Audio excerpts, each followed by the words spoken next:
Якуб Колос, дядька кухар. Наш дядька, милый наш Антоній, у дитячим часто був у полоні. Вось так гуртом його обсядуть і час роботи його крадуть. Наші котла, кажи їм казки, іди на поплав зимі у краски.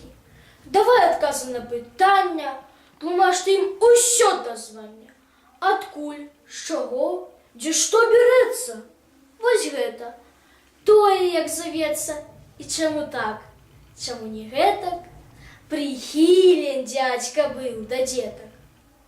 Ён быў настаўнікам, суддзёю, калі бывала між сабою паспора дзеткі, ці паб'юцца, дык да каго ж тады звярнуцца, як не да дзядзькі, да Антося. Ох, слаўна з дзядзькам ім жылося.